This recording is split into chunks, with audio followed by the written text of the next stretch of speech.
அனைத்து தொழில்நுட்ப தகவல்களையும் நம்ம மொழியில தெரிஞ்சுக்க நம்ம சேனலுக்கு சப்ஸ்கிரைப் பண்ணிட்டு பக்கத்தில் இருக்கிற பெல் பட்டனையும் அழுத்திடுங்க.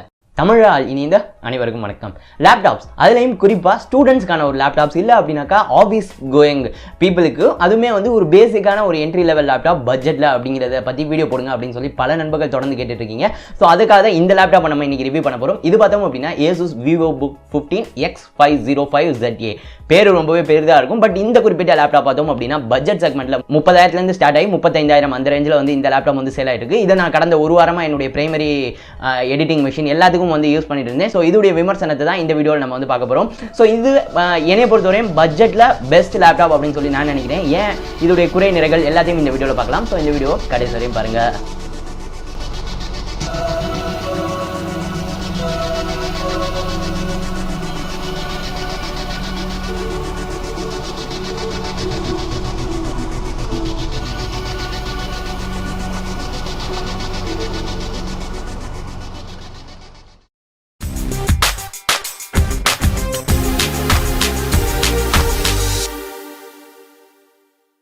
Asus VivoBook 15 இந்த குறிப்பிட்ட லேப்டாப் பார்த்தோம் அப்படின்னா பல்வேறு வேரியன்ட்ஸ்ல வந்து வருது. Ryzen 3 ப்ராசஸரோடையும் வருது. பட் நான் யூஸ் பண்ணது பார்த்தோம் அப்படின்னா Ryzen 5 ப்ராசஸரோட. இதை பற்றின விலை, இதோடைய விலை எல்லாத்தையும் இந்த வீடியோவில் நம்ம வந்து பார்க்கலாம். முதல்ல இந்த லேப்டாப்புடைய டிசைன்லேருந்து நம்ம வந்து ஸ்டார்ட் பண்ணலாம். இந்த லேப்டாப் பார்த்தோம் அப்படின்னா முழுக்க பிளாஸ்டிக்கில் தான் வந்து கொடுத்துருக்காங்க. இந்த என்ட்ரி லெவல் செக்மெண்ட் மேலும் லைட் வெயிட்டாக இந்த லேப்டாப் இருக்கிறதுக்கு இது வந்து மிக முக்கியமான காரணம் அப்படின்னு சொல்லி நம்ம வந்து சொல்லலாம். மேலே பார்த்தோம் அப்படின்னா இந்த டாப்ல இருக்க சர்ஃபேஸில் ஒரு பிரஸ்ட் மெட்டாலிக் ஃபினிஷ் வந்து இருக்கு. இதை தாண்டி முழுக்க லேப்டாப் வந்து பிளாஸ்டிக்கில் தான் வந்து பண்ணிருக்காங்க. அவுட்டரையும் தாண்டி கீபோர்டு கீழே நம்ம கை வச்சுக்க அந்த ஸ்பேஸ்லயும் பார்த்தோம் அப்படின்னா ஒரு விதமான 3D மெட்டாலிக் ஃபினிஷ் மாதிரி ஒன்று வந்து கொடுத்துருக்காங்க. இது பார்த்தோம் அப்படின்னா நம்ம வந்து டைப் பண்றப்பையும் சரி இல்லை அப்படின்னாக்கா நார்மலான யூஸ் அப்பையும் சரி ரொம்பவே பயனுள்ளதா இருக்கு அப்படின்னு சொல்லி நான் சொல்லுவேன். பில்ட் அப்படின்னு சொல்லி பார்க்குறப்போ ஒரு சில ஃபிளெக்ஸ் வந்து டிஸ்பிளேல வந்து இருக்கு. பட் அதையும் தாண்டி கீபோர்டில் ஒரு ஃபிளெக்ஸ் இருக்கு. அதை பத்தி நான் கீபோர்டை பத்தி கடைசியில் வந்து நான் வந்து பேசுறேன். பட் அதை தாண்டி இந்த பில்ட் அப்படின்னு சொல்லி பார்க்குறப்ப ரொம்பவே நல்லா இருக்கு அப்படின்னு சொல்லி நம்ம வந்து சொல்லலாம். மேலும் இதோடைய லைட் வெயிட் அப்படின்னு சொல்லி பார்க்குறப்ப இது வந்து 1.6 kg வெயிட் இருக்கு அப்படிங்கிற போல சொல்லியிருக்காங்க. இந்த லேப்டாப் வந்து ஒரு 15.6 இன்ச் லேப்டாப். இந்த 15.6 இன்ச் லேப்டாப்புக்கு இந்த வெயிட் அப்படிங்கிறது ரொம்பவே கம்மி அப்படின்னா நம்ம வந்து கண்டிப்பாகவே சொல்லணும். மேலும் இது ரொம்ப திக்காவும் வந்து இல்லை, தின்னாவும் இருக்கு. ஸோ நார்மலாகவே பார்த்தோம் அப்படின்னா நீங்கள் காலேஜ் போகிறவங்க, ஸ்கூல் போகிறவங்க இல்லை அப்படின்னாக்கா ஆஃபீஸுக்கு கொஞ்சம் ஒரு செகண்டரி மிஷினாக இதை வச்சுக்க போறீங்க இல்லை அப்படின்னாக்கா உங்களுக்கு லைட் வெயிட்டான ஒரு லேப்டாப் போர்ட்டபிளாக வேணும் அப்படின்னாக்கா இந்த லேப்டாப்புடைய டிசைன் உங்களை கண்டிப்பாக வந்து ஏமாத்தாது. மேலும் இது ஸ்லிம் அண்ட் லைட் வெயிட்டாக இருக்கிறது தான் ஸ்டூடெண்ட்ஸ்க்கான ஒரு லேப்டாப்பை நான் சூஸ் பண்ணதுக்கு மிக முக்கியமான காரணம். மேலும் இந்த லேப்டாப் வந்து ஈஸியாக ஓப்பன் பண்ணுறதுக்காக லேப்டாப்புடைய இந்த சென்டர் பார்ட்டில் பார்த்தோம் அப்படின்னா ஒரு ஹிஞ்ச் மாதிரி கொடுத்துருக்காங்க கை வச்சு லிஃப்ட் பண்ணுறதுக்கு. ஸோ மோஸ்ட்லி இது வந்து ஈஸியாக வந்து லிஃப்ட் பண்ணுறது எல்லாத்துக்குமே வந்து இது வந்து யூஸ்ஃபுல்லாக வந்து இருக்குது அப்படின்னு சொல்லி நான் சொல்லுவேன். ஓவராலாக பில்டை பொறுத்தவரையும் இந்த 30,000 35,000 செக்மெண்ட்டை பொறுத்தவரையும் இது வந்து one of the well built laptops அப்படின்னு சொல்லி கண்டிப்பாகவே வந்து என்னால் சொல்ல முடியும். அடுத்தது போர்ட்ஸை பற்றி பார்க்கலாம். ரைட் சைடில் 2 USB 2 போர்ட்ஸ் வந்து இருக்குது. ஒரு ஹெட்ஃபோன் ஜாக், இதை தவிர ஒரு SD கார்டு ரீடர் வந்து கொடுத்துருக்காங்க. லேப்டாப்புடைய இடது பக்கம் பவர் போர்ட் வந்து இருக்குது. இதை தவிர ஒரு ஈத்தர்நெட் போர்ட், HDMI போர்ட், ஒரு USB 3.0 போர்ட்டும், அதை தவிர கடைசியாக ஒரு USB-C போர்ட் வந்து கொடுத்துருக்காங்க. இந்த USB-C போர்ட் பார்த்தோம் அப்படின்னா Thunderbolt 3 வந்து இல்லை. பட் இந்த லேப்டாப் வந்து ஒரு என்ட்ரி லெவல் லேப்டாப் அப்படின்னு நம்ம சொல்லலாம். இந்த லேப்டாப்பில் ஒரு USB-C போர்ட் கொடுத்ததுக்கு கண்டிப்பாக வந்து இந்த இடத்துல Asusக்கு பாராட்டுகள். அடுத்தது இந்த லேப்டாப்புடைய டிஸ்பிளே பற்றி வந்து பார்க்கலாம். இந்த லேப்டாப்பில் பார்த்தோம் அப்படின்னா 15.6 இன்ச் ஃபுல் HD டிஸ்பிளே வந்து கொடுத்துருக்காங்க. இது வந்து பேசிக்காக ஒரு IPS டிஸ்பிளே அப்படின்னு சொல்லி குறிப்பிடப்பட்டிருக்கு. பெசல்ஸ் அப்படின்னு சொல்லி பார்க்குறப்ப லேப்டாப்புக்கு 2 பக்கங்களிலும் பெசல்ஸ் வந்து ரொம்பவே தின்னாக வந்து இருக்குது. ஸோ அதனால் இந்த 15.6 இன்ச் லேப்டாப் அப்படிங்கிறது மிகப்பெரிய ஃபார்ம் ஃபேக்டராக இல்லாமல் இருக்கிறதுக்கு அதுவுமே வந்து உதவுது. லேப்டாப்புடைய டிஸ்பிளே பொறுத்தவரையும் நல்ல பிரைட்டாக வந்து இருக்குது அப்படின்னு சொல்லி நான் சொல்லுவேன். நான் ஒரு சில நேரங்களில் அவுட்டோர்லையும் வந்து யூஸ் பண்ணேன். அப்போல்லாம் இது நல்லா தான் வந்து இருந்துச்சு. பட் ஒரு பிரச்சனை என்ன அப்படின்னாக்கா இதில் நான் முன்பே ஒரு லேப்டாப் Asus லேப்டாப் ரிவ்யூ பண்ணியிருந்தேன். அதுலேருந்து அதே பிரச்சனை இதுலேயும் இருக்குது. என்ன அப்படின்னாக்கா ஆன்டி கிளார் கோட்டிங் அப்படின்னு சொல்லி கொடுத்துருக்காங்க. அது வந்து பல்வேறு இடங்களுக்கு அவுட்டோரில் யூஸ் பண்ணுறப்ப இல்லை பல்வேறு லைட்டுக்கு டேரெக்டாக உட்காந்து யூஸ் பண்ணுறப்ப ரொம்பவே பயனுள்ளதாக இருக்கும். பட் அதனால் வர பிரச்சனை என்ன அப்படின்னா கான்ட்ராஸ்ட் லெவல்ஸ் கொஞ்சம் வந்து கம்மியாக இருக்குது. அதாவது ரொம்ப தெரிக்கிற கலர்ஸ் கூட அந்த அளவுக்கு வந்து இருக்காது. இது நான் ஏற்கனவே ஒரு லேப்டாப் ரிவ்யூவில் சொல்லினேன். அதே பிரச்சனை இதுலயும் வந்து இருக்கு. சோ கலர்ஸ் வந்து எக்ஸாக்ட்டான கலர்ஸ் இல்ல அப்படினா ரொம்பவே பஞ்சியான கலர்ஸ் உங்களுக்கு வந்து கிடைக்காது. பட் நார்மலா டிஸ்ப்ளேயை பொறுத்தவரையும் இது ரொம்பவே நல்லா இருக்கு அப்படின்னு தான் நான் சொல்லுவேன். மேலும் இதில் வந்து ஒரு சில டிஸ்பிளே செட்டிங்ஸும் கொடுத்துருக்காங்க. ஸோ உங்களுக்கு தேவைப்படுச்சு அதை அப்படின்னாக்கா அதை நீங்கள் வந்து டியூன் பண்ணிக்கலாம். இதையும் தவிர இந்த லேப்டாப் பார்த்தோம் அப்படின்னாக்கா ஒரு வீடியோவில் கலர் கிரேடிங் பண்ணுறது இல்லை அப்படின்னா ரொம்பவே ஹெவியான ஃபோட்டோஷாப், நான் சொல்கிறேன் நார்மலான சோஷியல் மீடியாவுக்கு இல்லை, ப்ரொஃபஷனலான ஃபோட்டோஷாப் அந்த மாதிரியான வேலைகள் பார்க்குறப்ப இந்த கலர் பிரச்சனை வந்து கொஞ்சம் வந்து இருக்கலாம். ரொம்பவே எக்ஸாக்டான கலர்ஸ் உங்களுக்கு கிடைக்காது. பட் அதை தாண்டி நார்மலான மீடியா யூசேஜாக இருக்கட்டும், நான் சொன்னபடி காலேஜ் கோவர்ஸ், ஆஃபீஸ் போகிறவங்க, இவங்க எல்லாத்துக்கும் இந்த லேப்டாப் உடைய டிஸ்பிளே அப்படிங்கிறது கண்டிப்பாக வந்து பிடிச்சிருக்கும். மேலும் இந்த 15.6 இன்ச் அப்படிங்கிறது மீடியா கன்சப்ஷன், நீங்கள் அதிகமாக வீடியோஸ் பார்க்குற மூவிஸ் பார்க்குறதுக்கும் இந்த லேப்டாப் உங்களுடைய டிஸ்பிளே வந்து உங்களுக்கு கண்டிப்பாக வந்து பிடித்திருக்கும். அடுத்தது பெர்ஃபார்மன்ஸ். நான் முன்பே குறிப்பிட்டது போல இந்த Asus VivoBook 15 2 வேரியன்ட்ஸில் வந்து வருது. நான் யூஸ் பண்ண வேரியன்ட் பார்த்தோம் அப்படின்னா Ryzen 5 2500U ப்ராசரோட இருக்குது. இதில் வந்து ஒரு 8 GB ரேம் வந்து இருக்குது. இதை தவிர ஒரு 1 TB 5400 RPM ஹார்ட் டிஸ்க் வந்து கொடுத்துருக்காங்க. SSD வந்து இன்பில்ட்டாக உங்களுக்கு வந்து வராது. இதை தவிர கிராஃபிக்ஸ்க்காக அப்படின்னு சொல்லி பார்க்குறப்ப AMD உடைய Radeon Vega 8 வந்து இருக்குது. இந்த டிவைஸை நான் என்னுடைய பிரைமரி லேப்டாப்பை வந்து யூஸ் பண்ணியிருந்தேன் கடந்த ஒரு வாரம் 10 நாட்களாக. இதில் டே டு டே பெர்ஃபார்மன்ஸ் அப்படின்னு சொல்லி பார்க்குறப்ப எந்த ஒரு குறையும் இல்லை. Ryzen 5 அப்படிங்கிறது ரொம்பவே நல்லா ஹோல்டு பண்ணிச்சு அப்படின்னு தான் நான் சொல்லுவேன். நார்மலான ப்ரௌசிங்காக இருக்கட்டும், இல்லை அப்படின்னாக்கா சைமல்டேனியஸாக மல்டி டாஸ்க் பண்ணுறதா இருக்கட்டும், இல்லை அப்படின்னாக்கா நான் ஃபோட்டோ எடிட்டிங் வீடியோ எடிட்டிங் கூட இதில் வந்து பண்ணேன். எந்த ஒரு லேகும் வந்து இல்லாமல் நல்லா தான் வந்து ஸ்மூத்தாக தான் வந்து இருந்துச்சு. வீடியோ எடிட்டிங்க்கு இது வந்து பர்ஃபெக்டான லேப்டாப் அப்படின்னு சொல்லி நான் சொல்ல மாட்டேன். ஒரு சில ஃப்ரேம்ஸ் வந்து ஸ்கிப் ஆகிறத நம்மளால் பார்க்க முடியுது. பட் அதை வந்து எந்த ஒரு மிகப்பெரிய லேக் இல்லாமல் பண்ண முடியுது அப்படிங்கிறது இந்த பட்ஜெட் லேப்டாப்புக்கு ஒரு மிகப்பெரிய தம்ஸ் அப் வந்து நம்ம வந்து கொடுத்தாகணும். இதை தவிர கேமிங் அப்படின்னு சொல்லி பார்க்குறப்ப கேமிங் அப்படிங்கிறது மீடியம் செட்டிங்ஸில் விளையாண்டிங்க அப்படின்னா கண்டிப்பாக எல்லா ஹெவி கேம்ஸையும் இது தாராளமாக வந்து விளையாடுது. உதாரணத்துக்கு நான் வந்து PUBG இதில் வந்து கொஞ்சம் நேரம் விளையாண்டேன். அதிக ஃப்ரேம்ஸ் பர் செகண்ட் கிடைக்கல, பட் நல்லா தான் வந்து கேம் பிளே இருந்துச்சு. எந்த ஒரு லேகுமே வந்து இல்லை. ஸோ அது வந்து இந்த பட்ஜெட்டுக்கு கண்டிப்பாக வந்து பாராட்டுக்குரிய ஒரு விஷயம். இதை தாண்டி ரொம்பவே இன்டென்ஸான கேமிங் இல்லை அப்படின்னாக்கா கேமிங்காக மட்டும் வாங்குறேன் அப்படின்னாக்கா இந்த லேப்டாப் கண்டிப்பாக உங்களுக்கானது வந்து கிடையாது. பட் டே டு டே டாஸ்க்காக இருக்கட்டும், இல்லை அப்படின்னாக்கா ஒரு சில இன்டென்ஸான டாஸ்க் கூட இதில் கண்டிப்பாக உங்களால் வந்து பண்ண முடியும். ஸோ இந்த பெர்ஃபார்மன்ஸை இந்த ப்ரைஸில் கொடுத்ததுக்கு கண்டிப்பாக வந்து பாராட்டுக்குரிய ஒரு விஷயம் தான். பேசிக்காக நான் இந்த லேப்டாப் வந்து ஸ்டூடெண்ட்ஸ் மற்றும் ஆஃபீஸ் கோயர்ஸ்க்கான ஒரு லேப்டாப் அப்படின்னு சொல்லி நான் சொல்லுவேன். ஸோ அப்படி பார்க்குற பட்சத்தில் மீடியா டே டு டே கன்சப்ஷனாக இருக்கட்டும், ப்ரௌசிங்காக இருக்கட்டும், உங்களுடைய ப்ராஜெக்ட்ஸ் ரிலேட்டடான ஒர்க்ஸாக இருக்கட்டும், இல்லை அப்படின்னா ப்ரோக்ராமிங்காக இருக்கட்டும், எல்லாத்துக்குமே இந்த லேப்டாப் கண்டிப்பாக தி பெஸ்ட் பர்ஃபார்மன்ஸ் வந்து உங்களுக்கு வந்து கிடைக்கும். இப்போ நான் சொன்ன எந்த டாஸ்க்லையும் உங்களுக்கு ஒரு மிகப்பெரிய ஹிக்கப்போ லேகோ இருக்கிறதுக்கான வாய்ப்புகளே இல்லை நான் பயன்படுத்தின வரைக்கும்.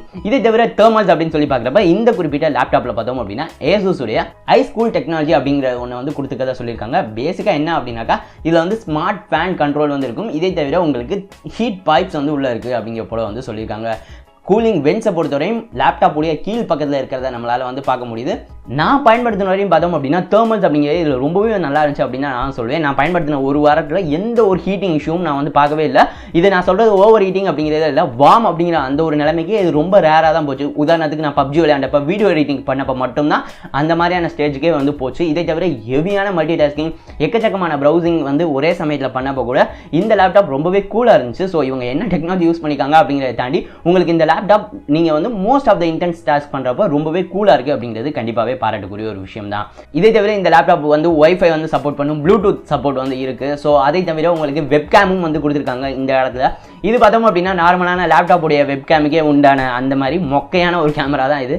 ஸோ இது வந்து ஜஸ்ட் எதுக்குமே யூஸ் பண்ண முடியாது அப்படின்னு தான் நம்ம வந்து சொல்ல வேண்டியிருக்கும் இந்த குறிப்பிட்ட வெப்கேம் வச்சு. அடுத்தது இந்த குறிப்பிட்ட லேப்டாப்புடைய கீபோர்டை பற்றி நம்ம வந்து பார்க்கலாம். இதில் பார்த்தோம் அப்படின்னா சிக்லெட் டைப் கீபோர்ட்ஸ் வந்து கொடுத்துருக்காங்க. இந்த கீபோர்டுடைய கீ டிராவல் அப்படிங்கிறதும் கொஞ்சம் வந்து இருக்குது. ஸோ நல்ல கிளிக்கியாக தான் வந்து இருக்குது. இந்த குறிப்பிட்ட கீபோர்டில் டெடிகேட்டட் நம்பேட் வந்து இல்லை. ஸோ அது வந்து குறிப்பிடத்தக்கது. மேலும் பேக்லைட் வந்து கிடையாது.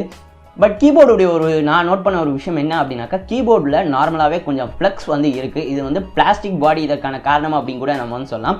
இது பார்த்தோம் அப்படின்னா நான் எப்பயும் எல்லா லேப்டாப்ஸும் பண்ணுற மாதிரி ஹார்டாக ப்ரெஸ் பண்ணுறப்ப மட்டும் இல்லாமல் நார்மலான நம்மளுடைய டைப்பிங் அப்பயே லைட்டான ஒரு ஃப்ளெக்ஸ் இருக்கிறத நம்மளால் பார்க்க முடியுது.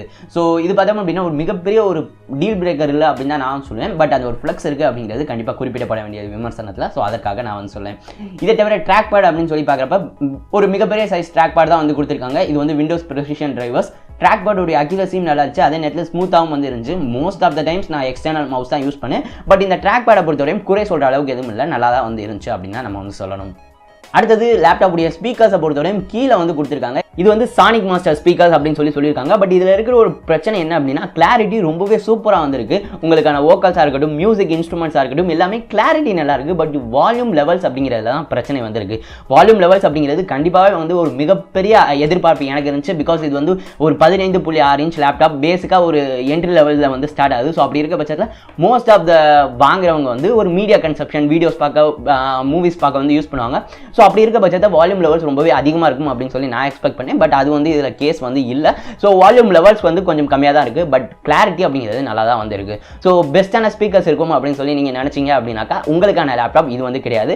பட் நார்மலான யூஸுக்கும் சரி, நான் வீடியோ எடிட்டிங்லாம் கூட எக்ஸ்டர்னல் ஸ்பீக்கர் யூஸ் பண்ணாமல் இதில் வந்து எடிட் பண்ணேன். ஸோ அப்போலாம் நல்லா தான் வந்துச்சு. ஸோ நார்மலான யூஸுக்கு எந்த ஒரு பிரச்சனையும் இல்லை. பட் மிகப்பெரிய வால்யூம் லெவல்ஸை வந்து எதிர்பார்க்கக்கூடாது அப்படிங்கிறது தான் என்னுடைய கருத்து. சாஃப்ட்வேர் அப்படின்னு சொல்லி பார்க்குறப்ப இது வந்து விண்டோஸ் 10 ப்ரீலோடடாக தான் வந்து வருது. பேட்டரி அப்படின்னு சொல்லி பார்க்குறப்ப இதில் வந்து 3 செல் 42 வாட் ஹவர் பேட்டரி வந்து கொடுத்துருக்காங்க. பேட்டரி லைஃப் அப்படின்னு சொல்லி பார்க்குறப்ப எக்ஸலண்ட் அப்படின்னு சொல்ல மாட்டேன். நார்மலான என்னுடைய பயன்பாட்டில் 4லேருந்து 4.5 மணி நேரம் தொடர்ந்த யூஸில், அதுவும் 90% அதிகமான பிரைட்னஸில் எனக்கு வந்து பேட்டரி லைஃப் வந்து இது வந்து கிடச்சிட்டு இருந்துச்சு. இது எந்த விதத்துலையும் மோசம் அப்படின்னு சொல்ல முடியாது. பட் அதே நேரத்தில் எக்ஸலண்ட் அப்படின்னு நம்மளால் வந்து சொல்ல முடியல. ஃபார் எக்ஸாம்பிள் கேமிங்லாம் நம்ம விளையாடுறப்ப பார்த்தோம் அப்படின்னாக்கா பேட்டரி லைஃப் அப்படிங்கிறது ரொம்பவே டிராஸ்டிக்காக டவுன் ஆகுது. இது எல்லா லேப்டாப்ஸ்லையும் எதிர்பார்க்கக்கூடிய ஒரு விஷயம் தான். பட் இதில் வந்து ஒரு 1 டே பேட்டரி லைஃப் இல்லை அப்படின்னா 2 நாட்கள், ஒரு 8 மணி நேரம் ஸ்க்ரீன் ஆன் டைம்லாம் இதில் வந்து எக்ஸ்பெக்ட் பண்ணாதீங்க. நார்மலான யூஸுக்கு உங்களுக்கு 4லேருந்து 5 மணி நேரம் கண்டிப்பாக வந்து இருக்கும். இதுவும் நீங்கள் பிரைட்னஸ் கம்மியாக யூஸ் பண்ணீங்க அப்படின்னா இன்னும் அதிகமாக இருக்கும். ஸோ என்னுடைய யூஸில் எனக்கு 4லேருந்து 4.5 மணி நேரம் பேட்டரி லைஃப் வந்து கிடச்சிச்சு. இது என்னை பொறுத்தவரையும் ஓகே அப்படின்னு சொல்லி நான் சொல்லுவேன் லேப்டாப்ஸோடைய பேட்டரி லைஃப்ஸை பார்க்குறப்ப. மேலும் இந்த பேட்டரியை பற்றி பேசுகிறப்ப நான் நோட் பண்ண ஒரு விஷயம் என்ன அப்படின்னாக்கா, இதில் டிசைனில் ஒரு விஷயம் வந்து இருக்குது. என்ன அப்படின்னாக்கா, உங்களுக்கு பவர் போர்ட் பார்த்தோம் அப்படின்னாக்கா உங்களுக்கு லெஃப்ட் சைடில் இருக்குது. பட் சார்ஜிங் இண்டிகேட்டர் பார்த்தோம் அப்படின்னாக்கா ரைட் சைடில் வந்து கொடுத்துருக்காங்க. ஸோ ஒரே பக்கமாக இருந்தால் நல்லாயிருக்கும் அப்படின்னு சொல்லி நான் நினைக்கிறேன். ஸோ அது ஒரு விஷயம். பட் இதுதான் பேட்டரியை பொறுத்தவரையும். கடைசியில் விலை அப்படின்னு சொல்லி பார்க்குறப்ப இந்த குறிப்பிட்ட மாடல், அதாவது Ryzen 5 பேஸ்டான மாடல், 8GB RAM மாடல், நான் பயன்படுத்துகிற மாடல் 35,000 அந்த ரேஞ்சில் வந்து ஸ்டார்ட் ஆகுது. இதுலேயே Ryzen 3 வேரியன்ட் ஒன்று வந்து சேல் ஆகுது. ஸோ அது பார்த்தோம் அப்படின்னா 30,000 அந்த செக்மெண்ட்டில் வந்து ஸ்டார்ட் ஆகிட்டு இருக்கு. ஸோ இதை வாங்குறதுக்கான லிங்க் வந்து டிஸ்கிரிப்ஷனில் கொடுத்துருக்கேன். ஓவராலாக இந்த லேப்டாப் யாருக்கு அப்படின்னு சொல்லி என்ன கேட்டிங்க அப்படின்னாக்கா, நீங்கள் ஒரு ஸ்டூடெண்ட்ஸாக இருக்கீங்க, ஸ்கூல் காலேஜ் ஸ்டூடெண்ட்ஸாக இருக்கீங்க, இல்லை அப்படின்னாக்கா ஆஃபீஸில் உங்களுக்கு ரொம்ப இன்டென்ஸான டாஸ்கிங் இல்லை ப்ரோக்ராமிங் இந்த மாதிரியான வேலைகளுக்காக ஒரு லேப்டாப் இருக்கிறதே கம்மியான பட்ஜெட்டில் வாங்கணும் அப்படின்னு சொல்லி நினச்சிங்க அப்படின்னாக்கா இந்த லேப்டாப் கண்டிப்பாக உங்களுக்கானதாக வந்திருக்கும். இதோடைய மிகப்பெரிய சைஸ் டிஸ்பிளேவாக இருக்கட்டும், ரொம்பவே லைட் வெயிட்டான ஒரு ஃபார்ம் ஃபேக்டர் அப்படிங்கிறது போல் இது வந்து நீங்கள் ட்ராவல் அப்பையும் யூஸ் பண்ணிக்கலாம். எல்லா விதத்துக்கும் இது வந்து நல்லா தான் வந்திருக்கும். பெர்ஃபார்மன்ஸும் இந்த பட்ஜெட்டுக்கு தி பெஸ்ட் கொடுக்குது அப்படின்னு தான் நான் சொல்லுவேன். எல்லா விதமான இன்டென்ஸ் டாஸ்கையும் இது கண்டிப்பாகவே வந்து நல்லாவே வந்து ரன் பண்ணுது.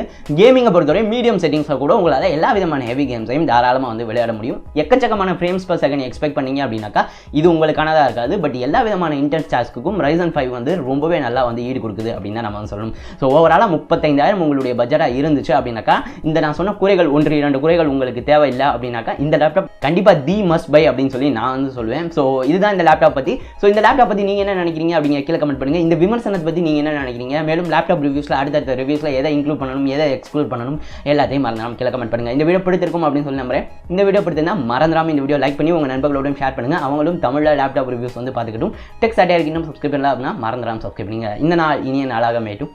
நன்றி.